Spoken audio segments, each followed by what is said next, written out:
Hello, everybody. Thanks for joining us today to discuss rebuilding the center, how business can lead across the political divide. For those of you who haven't met me before, my name is Sarah Bonk. I'm the founder and CEO of Business for America, and we're thrilled to have you join us today for this timely and important discussion. So before we begin, let me quickly introduce our team who's all on the call today. We've got Nancy Bosker, who is our Director of Development, Richard Idlin, our National Policy Director, and Chip York, our Director of Marketing and Communications. So we don't have time to introduce everybody because we've got a lot of content to get through. So if you wouldn't mind, please introduce yourself in the chat. We'd love to see your name, your company or organization, your role and location if you're comfortable adding that. So that'd be great. And here's our agenda for today. So I'm going to set the stage with an overview of Business for America's strategy to engage business to rebuild the center. We're joined by Rachel Kleinfeld from the Carnegie Endowment for International Peace, and she'll give us the big picture and share what the research tells us about reversing polarization and revitalizing democracy. We've got Mark Dreiling, the Chief of Staff for Representative Don Bacon of Nebraska. He's going to give us an insider perspective from Capitol Hill on how bipartisan cooperation happens and how business can help. And then we'll have a little bit of time for discussion. So let's get right into it and talk about the big why, the stakes of what brings us together today. We are in a moment where political polarization is more than just a frustration. It's actually dangerous. It's a key root cause of political dysfunction, distrust, instability, and even political violence, and that's putting our democratic institutions at risk. And of course, this isn't just a civic issue, it's also a business risk. So when government is gridlocked and policymaking becomes unpredictable, public trust in our democratic institutions declines, populism grows, acceptance of authoritarian approaches become more accepted, and for businesses, it's harder to lead, it's harder to plan, and it's harder to be productive. And many of you, like us, are asking, what can business actually do about polarization and strengthening democracy?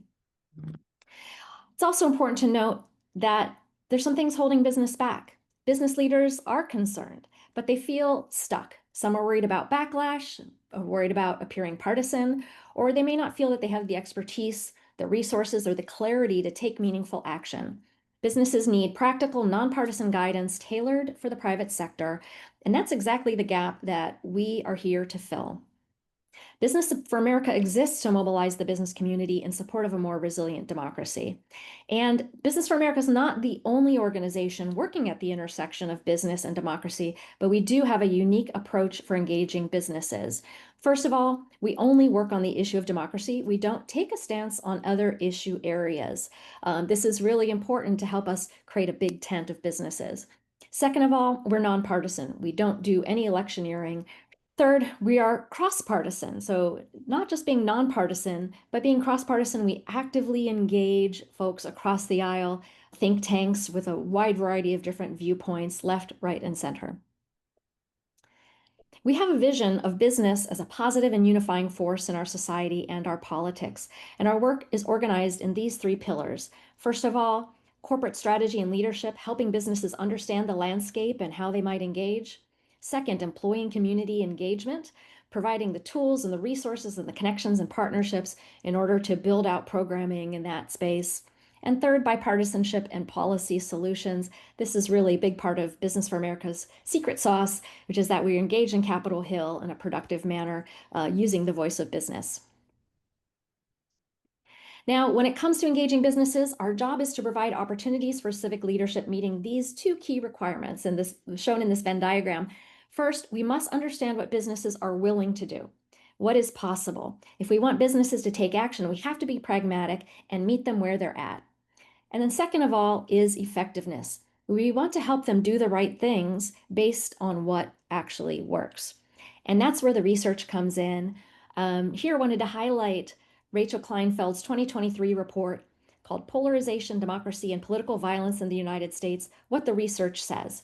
In this report, she delves into the causes of rising polarization in the United States and how it leads to political violence and institutional breakdown. And she also underscores the urgent need to bring Americans together across differences, both in society and in our politics. So she's going to be talking about that in a bit. But I just need to talk a little bit more about how we're going to actualize this, and what brings us here today, rebuilding the political center. So I wanted to note that when we say rebuild the center, we don't mean everyone needs to be a centrist or everybody needs to be a moderate. What we want is for people with different views to come together, find out where they do have common ground, and solve problems together. Having disagreements doesn't have to mean dysfunction. That middle space of common ground is essential to a functional democracy, and right now it's on life support. But business has a unique role to play in helping to revive it. So that's where we get really practical. And we've developed a simple, flexible framework, the Business Blueprint, and it provides 5 strategies for bringing Americans together. Now, these are actions that any company or association can take to help bring Americans together and help rebuild the political center. And we're launching a new section of our website today to support these strategies, providing tools, case studies, and opportunities to get involved. So I'm going to step you quickly through these 5 strategies. Number 1 is engaging your employees. Why? Because the workplace is one of the few places left in American life where people with different backgrounds, beliefs, and identities still come together with shared purpose. And that gives businesses a unique opportunity to lead by example. Now, by intentionally fostering this culture of collaboration in the workplace, companies can help bridge divides, not just within their own teams, but that will also, learning those skills can spread out into the community. So for this strategy, we'll be sharing resources and inspiring stories with businesses investing in civic and interpersonal skill building within the office. Number 2, connect your community. Polarization isn't just a national problem. It also, of course, is playing out in our neighborhoods, in the communities where we operate. So businesses have a powerful role to play here in strengthening the civic fabric of those communities. And here we're going to highlight businesses that have invested in local initiatives that bring people together, across backgrounds, across beliefs, and companies can create spaces for understanding, trust, and shared purpose. Number 3, activate your brand to foster connection. So brands can shape culture, as we all know, and in a time of division, we can also help heal divides. Your brand can be a powerful force for connection by elevating messages that highlight unity, shared values, and belonging. So that could be a national marketing campaign, community storytelling, or even your internal communications, using language and imagery and stories that bring people together rather than pushing them apart. And we've got some great examples here that we're going to be highlighting. Jeep, Johnsonville Sausage, the NFL, and Southwest Airlines are already on the site. And of course, we'll be adding more of companies who embrace these themes around common ground, neighborliness, and national identity. Number 4 is leading with influence. Now, this is where public affairs and corporate impact professionals really can lean in. We believe business can be a positive force in our politics. And instead of being reactive, we're looking ways to be proactive and influence the norms and incentives that shape our politics. And this can be using your voice, your partnerships, your financial contributions in ways that promote cooperation, promote social cohesion. That might be civil discourse in the media and public forums, cross-partisan coalitions that prioritize solutions over sound bites, we like to say. Lots of things we can do here to help reinforce the values of democratic traditions, stability, and inclusion, leading by example from the business community. And then finally, number 5, shaping public policy. The collapse of cross-partisan cooperation in government has had real consequences with stalled policies and contradictory regulations, leading to an unstable business climate as well as public frustration. So business leaders here can play a constructive role, not by picking sides or lobbying for partisan wins, but by helping create space for bipartisan solutions to emerge. And that means supporting cross-aisle coalitions with those who are willing to work together, work across divides, and advance common sense bipartisan reforms that can improve the function of government, promote civic participation, and build institutional and civic trust. And again, this new microsite, it's going to be available. It's actually available right now if you want to take a peek. It is going to be, we're going to have a lot more improvements and additions in the coming weeks and months, but that is at bfa.us/blueprint. And it's a living document. And I just put the link in the chat so anybody can go there right now. Great, thank you, Chip. All right, so that's just the beginning. We are growing our work with our corporate partners, our association partners, and our civil society partners, building out resources and creating new forums for dialogue, new ways to take action. And we want to do this with you. We're not just launching a campaign. What we're doing is building a platform where we hope to have aligned, long-term civic leadership from the business community. And I do hope you will join us. But I don't want to delay any further in getting to our first speaker, Rachel Kleinfeld from the Carnegie Endowment for International Peace. I am not going to go through her entire bio because it is quite lengthy, and she's a remarkable expert in all things democracy. So if you haven't heard her before, it's a real treat. Rachel, if I could ask you to take it away. Sure. Well, it's a pleasure to see you all. It's a pleasure to be talking with Business for America. I was asked to kind of level set on where we are, give some comparative examples, but I'm actually going to give some historical examples, and then some ideas of what to do. So I'm just going to run through those three. I think I've got about 15, 20 minutes, and then we can open it up. So level set. What's happening right now? Two things are happening that are getting conflated, and I want to kind of pull them apart. One is we're seeing a realignment politically, and this has happened a couple of times in American history before. But this is a realignment of the working class under the Republican Party. And as you're seeing the working class realign, you're seeing politicians try to create a new fusion. Political parties are fusions of different groups, and they're trying to create a new fusion which takes the working class, traditional business conservatives, and social conservatives and keep them together. And so a lot of policy changes that we're seeing are a result of this fusion. And you can see in the big, beautiful budget bill, all of that all at once. It's like everything all at once. But a number of things that we're seeing, like activity against DEI, for instance, check all three of those boxes. You have a number of working class Americans who have felt that they're losing out from some of those policies. You have social conservatives who never liked them in the first place.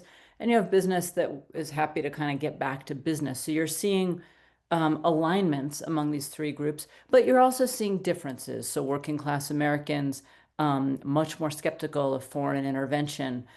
Corporate Americans and working class can be at odds on tax policy and so on. So as with all political realignments, they're looking for areas of common ground. And you're seeing that in the policy choices and some really radical changes in how Republicans are framing policy and how Democrats are reacting to that. At the same time, we're seeing an attempt to centralize and personalize power in the executive at the federal level, also in some states. And it actually started in some states, Kentucky and so on, where you saw movements away from some gubernatorial roles. At the state level, it's generally an attempt to centralize power within the legislatures, which tend to be more on the right, and move it away from executive control. And at the federal level, it's more about centralizing and personalizing in the executive. In either case, you're reducing your checks and balances. You're moving toward more unitary control from one of the branches. This is putting a huge amount of pressure on the judiciary because the judiciary is suddenly the place where a lot of decisions are being made that really aren't appropriate to an unelected body. But you're also seeing a lot of anti-democratic moves, whether it's a state legislature deciding after the governor's been picked to take away powers that used to be a governor's powers, or whether it's at the federal level where you're seeing a unitary executive theory pulling powers away from Congress, impounding money, and so on that used to be congressional prerogatives and kind of challenging Congress to act back. And what we're seeing is that first move is affecting the second move. Basically, hyperpolarization in our country, which is very, very affectively polarized, emotionally polarized, not so much ideologically, but emotionally.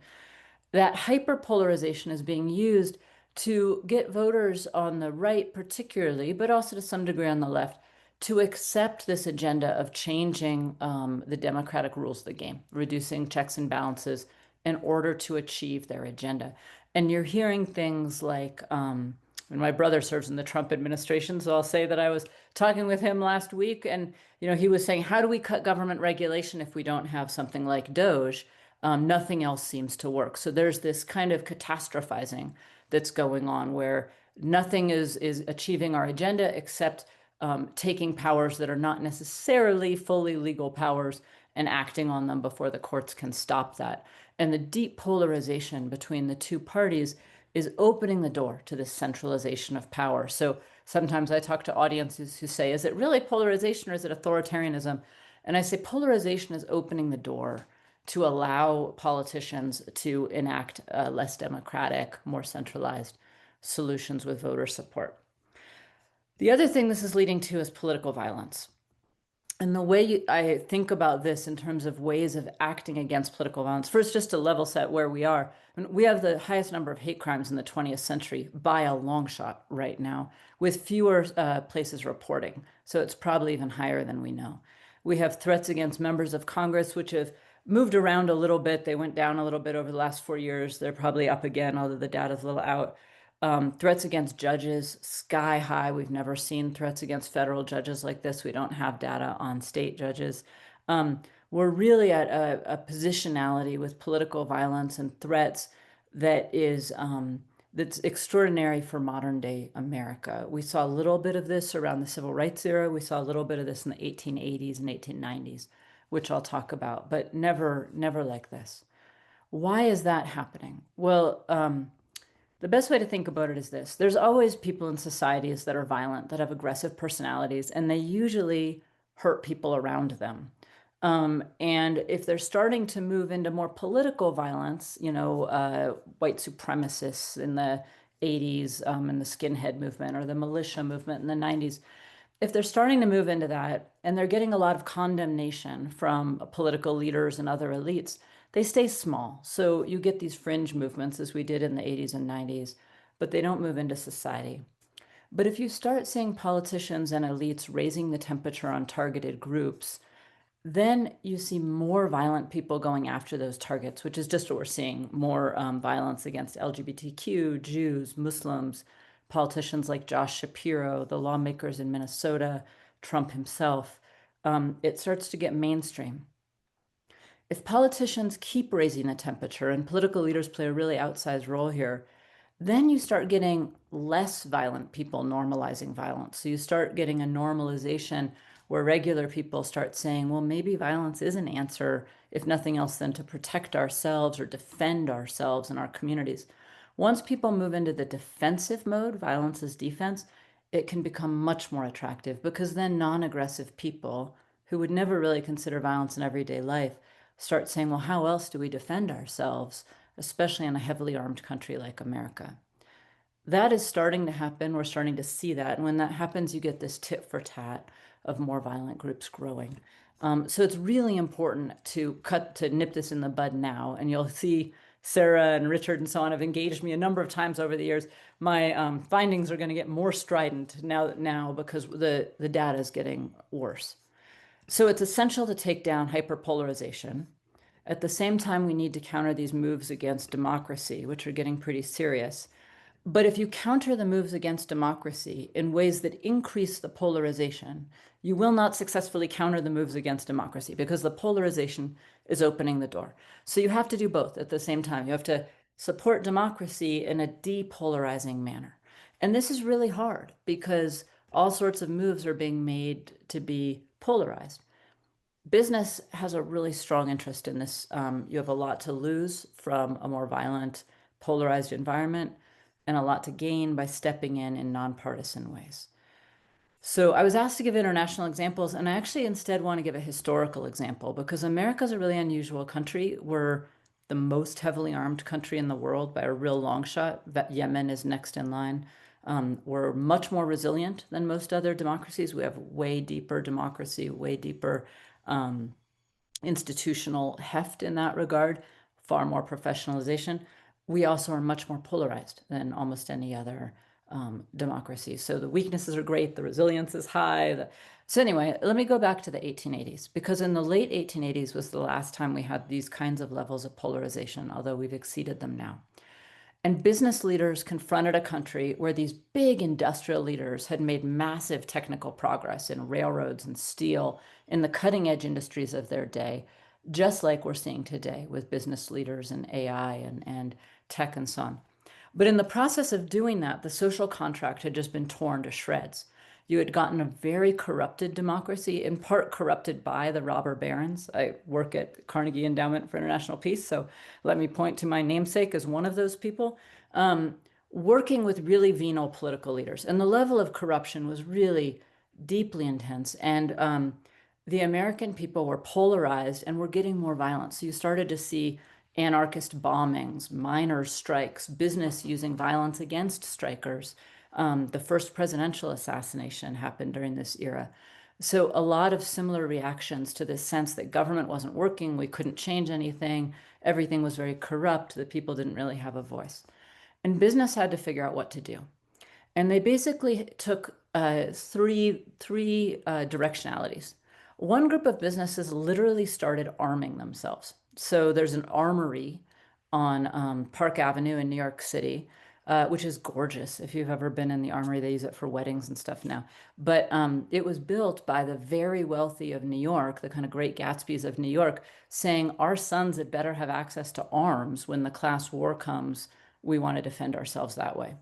I don't think I need to say that that is probably not a good strategy. It was not a good strategy then. It is not a good strategy now. It is where some people were going.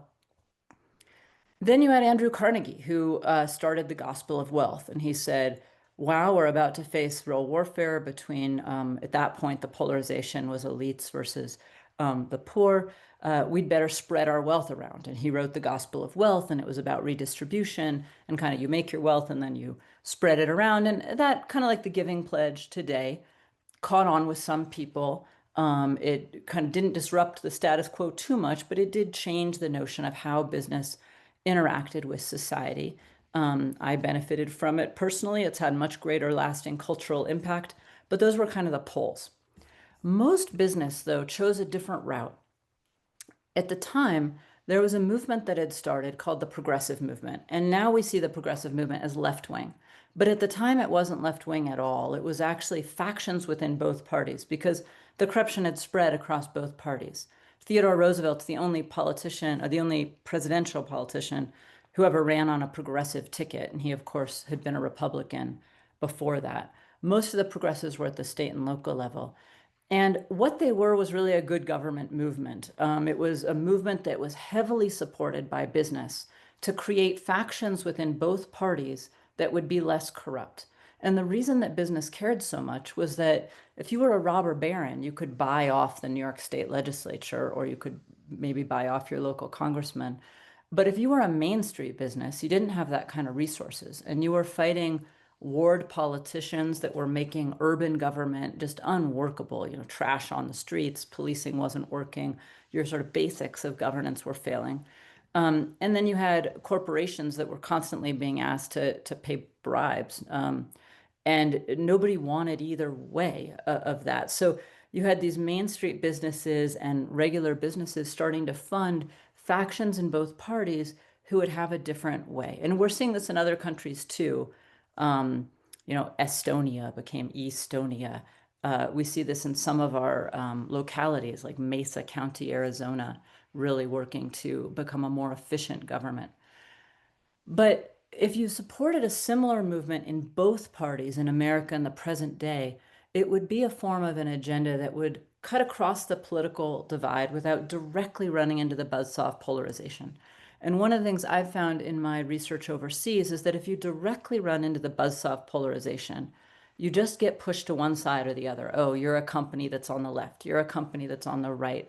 Now the other side won't listen to what you say. We'll all get, we see this with the military right now. One group will get their 200 generals to endorse them, and the other group will get their 200 generals to endorse them. Not very helpful. But to have people in both parties realize that they will only have business support if they start working on an actual governance agenda to get America working again and working functionally, then you can get some greater traction. So I want to just get into the sort of three ideas for how you can move forward. One is a real American prosperity agenda. And prosperity, I think, does include reducing political violence, reducing polarization in general. You cannot have a big market if people start buying and shopping and so on among only part of the marketplace. And the violence, of course, is really bad for mainstream businesses and creates a lot of externalities. A lot of my work has been in war-torn countries or high conflict countries where nothing diminishes wealth faster than violence. So supporting factions in both parties, who want an American prosperity agenda, which includes a democracy agenda, um, could be a very positive and useful way to move forward. Now, this would also be about removing support and being serious about that. After January 7th, the businesses often came out and said, we're not going to support anyone who supported insurrection and political violence at the top level. But if you look at the list of people who pulled out, gradually they all started, or most of them started getting support again because of much more parochial interests. They couldn't hold on to that line. But if a politician is writing in support of political violence, particularly just after other politicians were murdered, that would be the kind of red line that businesses actually need to draw. And if they can't draw that red line, they're not actually helping. They're just kind of patting themselves on the back. So I think this supporting of politicians who are good on democracy and good on prosperity requires a kind of carrot and stick. The second thing, and this very much gets into some of Sarah and BFA's 5-point agenda, is supporting a new conversation within the business community. Similar to how you had your robber barons, and then you had Carnegie starting his gospel of wealth, and then you had this progressive movement where a lot of businesses, it became kind of mainstream to join in, and it became a little outside of the mainstream not to. We saw something similar in Poland recently, where the big Chamber of Commerce-like organization in Poland in their last election decided that if they didn't get involved in supporting voter turnout and so on, given the level of authoritarian growth in their country, that was kind of against the business norms. And the normal for business was to get involved in that way rather than to sit it out. There's a need for business to have a conversation now with itself about who its heroes are and what its values are and how to support those values. The corporate thinking in the 19th century changed from a very laissez-faire way of thinking into a much more kind of modern business where Jack Welch was lauded as a hero. You got corporate structures, boards, bylaws, rather than a kind of Ubermensch running things on their own the way Andrew Carnegie was. We're going backward in that way. So you've got Curtis Yarvin and Peter Thiel and other business leaders lauding this sort of extreme libertarianism of a thinker like Curtis Yarvin, who's big in Silicon Valley, if you haven't heard of him, that a good tech or business leader really should be unchecked by any rules, kind of that extreme laissez-faire that took hold in the late 1880s, that business should really, if they don't want wokeness, the other alternative is this kind of CEO in charge, a commander in chief who's like a CEO who can call all the shots. That's not very democratic. And you're actually seeing really undemocratic calls that are circulating among really influential thinkers, stunningly influential thinkers in the business community, saying that democracy doesn't work anymore. We should move toward monarchy. Yes, Andreessen, I see your point, Kristen. So, this is really dangerous. Ideas matter. Politicians are often enthralled to big ideas. And if the business community starts thinking that the way to move our country forward is by big men taking all the rules into their own hands and not being checked, which is, let's face it, somewhat attractive if you are a big man who would like to take all the rules into your own hands and not be checked. That's not great for countries because they start making mistakes and there's no way to check them. So I think it's important to start a conversation in the business community about what creates good businesses and also what creates good politics and the interchange so that you move back to a more 1950s model of a strong business and society and government that are able to kind of work in lockstep, not necessarily together, but at least towards similar goals, rather than a business community that should just take over government because they can do it better. We're not a superhero movie. Basically, the Iron Man is not a great model for how business should be in America. The third thing I'm going to say, and I'm looking at Sarah's face and Richard's right now because they might disagree with this one, is that I do think now business needs to go more public. I've said for a long time that you can do a lot internally. And I do think you can do a lot internally and that it's really important not to get polarized. But where it is possible to lean in a non-polarized manner, business can help that by leaning in a non-polarized manner. So This is particularly true of Main Street businesses who often have a lot of local trust. Um, Corporations need to be a little more aware of their positionality. But, leadership now has long been seen as a slightly more left of center. But when they do things that are more straight down the middle, they should be working with BFA. When something big happens that oversteps the bounds of democracy, an insurrection act getting called or what have you, we really do need business to say, this is a red line and this is not a partisan statement. And the more business can stand with other parts of our society, the military or other people who are respected, the better. Because what we really need is kind of a resetting of norms of where the line is that is nonpartisan. The more business stays back because it's afraid to step into that area, the more you're letting the polarization kind of own the public marketplace. So it's hard to get that just right. It's really hard, but the more business that does it, the easier it gets. If you just have one business stepping up, it's easy to take them down. If you have 300 major business leaders saying, here's a norm, then it's much harder to say those are right wing. Really big businesses, harder to say, sorry, right wing or left wing. You're just trying to say, this is the business community, not this is a business that leans to the left or leans to the right. And you can do that quite explicitly. I mean, it's fine for a business to say a pox on both their houses. We don't like any of this, but here's the norm. Absolutely fine. Even better if it can be a little more aspirational and if that community of business talking to one another about what business should do at this moment can move toward a sense of how they interact with the political marketplace. I know we're about to hear from that next, in order to build factions that no longer just want to fight these ideological wars, but actually want to get America functioning again to really make America great. There is nothing bad about that. So I'll stop right there. That's great, Rachel. Thank you so much. We do have time, I think, for maybe one question, too, if they're short, if anybody wants to raise a hand. Does anybody have a question? I have a question, Sarah. Go ahead, Brad.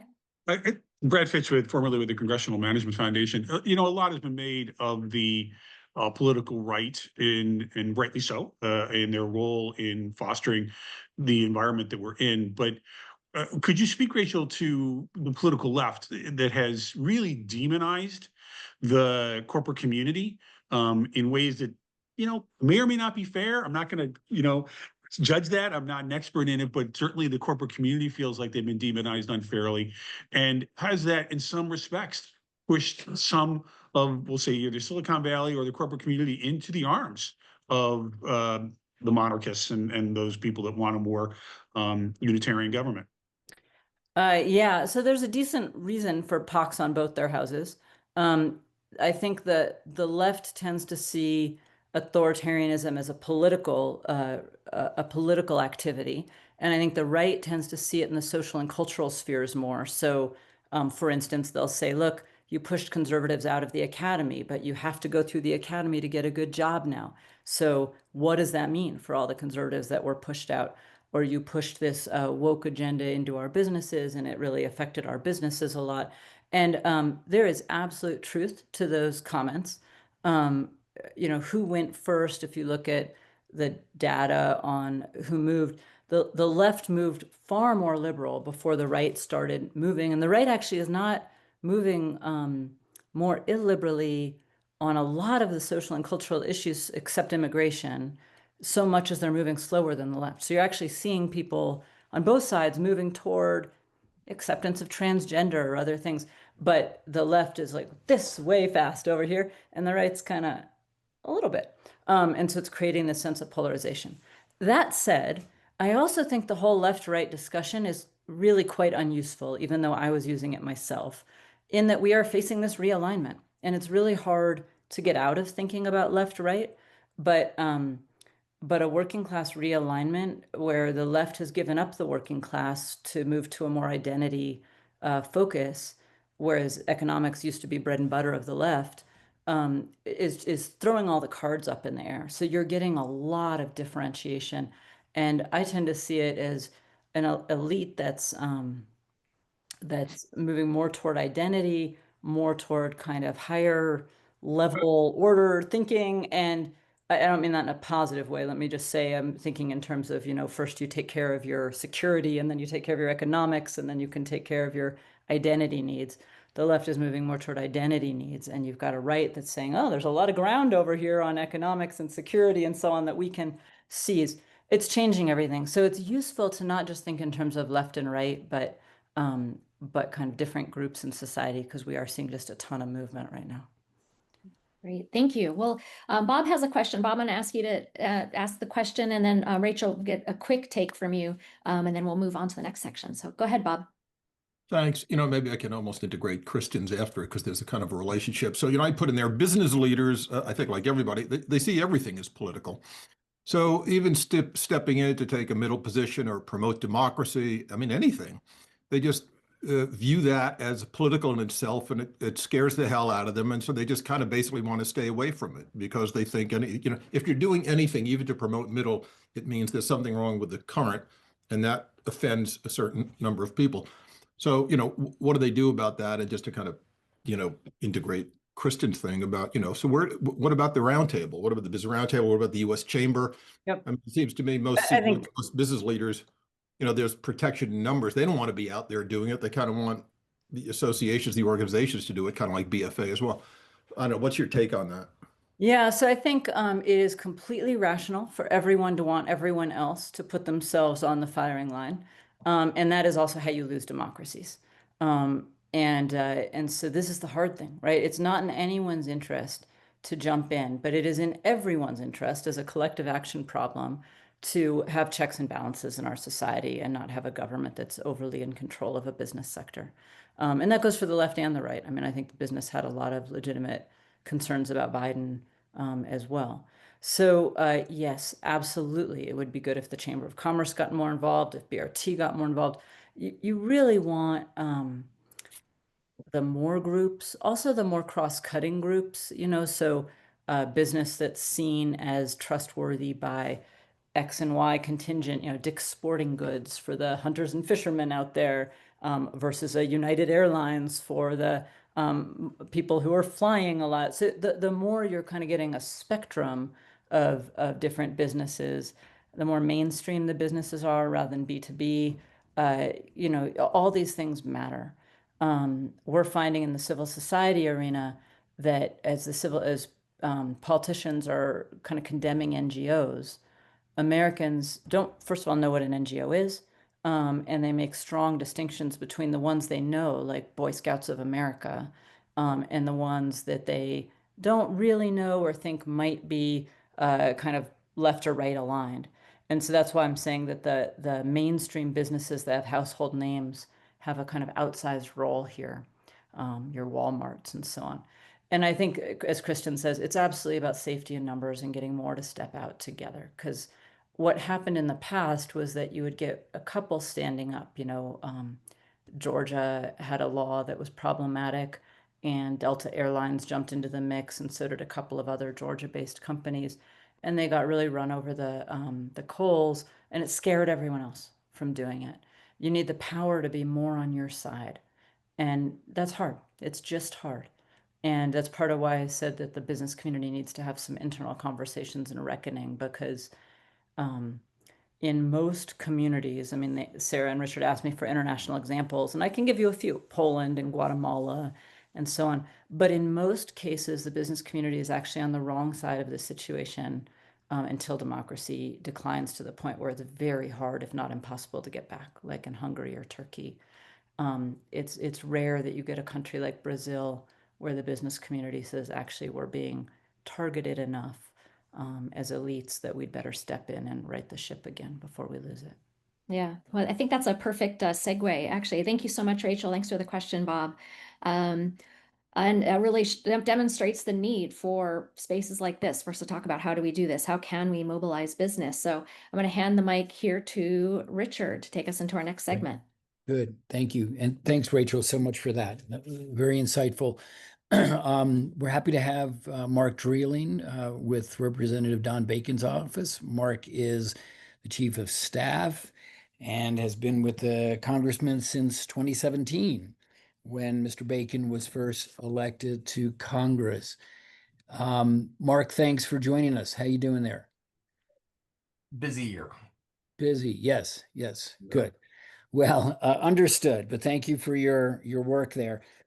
Mark, I'm sure you have lots of reflections on what Rachel just highlighted, but take us into the halls of Congress, into your boss's thinking, into work that you do on a daily basis. And Mr. Bacon, as many of you may know, is a Republican member of Congress that has taken some stands that are controversial within his own party, and is really focused, Mark, I think it would be fair to say, about sort of bipartisan collaboration, lowering the temperature, getting issues resolved, and reducing polarization. So how do you and Mr. Bacon think about some of the challenges that Rachel just mentioned? I mean, I will tell you that there are a lot of challenges here to polarization. I have a lot of my own thoughts on this. I was actually at a breakfast last week where I commented on these thoughts, and I kind of see it as if I can go, maybe in Chatham House rules, I'll go after this. I'll go off the record a little more, but Please. but I will say this. I think that there's a lot of members here who get elected who, there are some here who get elected who maybe have an agenda that includes, not necessarily the legislating. But I think there's a lot of people who run for office who they don't want to come back here and be a part of a polarized back and forth sort of thing. They want to come here and they want to solve problems. And I sometimes talk to people who are interested in like pursuing coming back here, and I'm always like, just remind yourself, once you've been back here 4 or 5 years, 6 years, try to remind yourself regularly, why did you want to be back here in the first place? And so, you see a lot of people who maybe they were a county commissioner, or maybe they were a veteran, or maybe they were a teacher, maybe they were a small business owner, and they came here to solve problems. And when they get here, this is an institution which, it is very partisan, unfortunately so. But there's a lot of people like Representative Bacon who that's not what they necessarily want.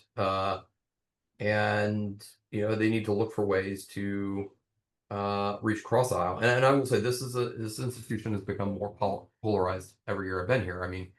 I know people who will not socialize across party lines. And my response to that is, I've been to a lot of funerals in recent years, and every time I see headstones, I see people put on their headstones, lawyer, doctor, teacher, veteran, mother, father, sister, grandfather, all these wonderful things. I've never seen someone put their party registration on their headstone. Right. I don't see people putting that in their obituary. And I'm always like, if it was that defining in life, why is it not something we all want to be remembered by? Yep. And maybe that should cause us to reflect on whether that is. But there's vehicles here when they get here. There's vehicles, and they will seek them out. The Problem Solvers Caucus, the Four Country Caucus, Congressman Bacon and Congressman Jimmy Panetta, co-founded the Four Country Caucus during the first term, which is a caucus of veterans from both sides of the aisle. They do a lot of bipartisan work. So there are avenues. I'm sorry, I don't know if I really answered your question. My mind's going in a lot of directions at the moment on this issue, but there are avenues that they find, and I think those caucuses are a really good starting place. And as long as those caucuses are being, utilized, I think they're a good starting place. I think that's where you see a lot of it. But there's been a lot of challenges. My dear friend Nancy Bosker's on here, and she and I both remember a time when members of Congress used to actually live back here. Their families live back here. And now that's a reality that doesn't exist anymore. There's only a few members who live back here. So those regular interactions that they might have had, at a barbecue just don't happen anymore. Mm-hmm. They don't necessarily live in the same areas. Their kids don't go to the same schools. So they're much more siloed off. And so it's also incumbent upon staffers like me to look for opportunities to find ways for our bosses to actually get together at times and work together. So there's a staff aspect here where I think staff also owns some of the responsibility for helping with this. Right. Yep. Well, Mark, reflecting on Rachel's observation that the business community needs to have a conversation with itself, but also acknowledging that business should be engaged in the policy process. What advice do you have for the private sector to create more incentives for people in Congress to behave like your boss does?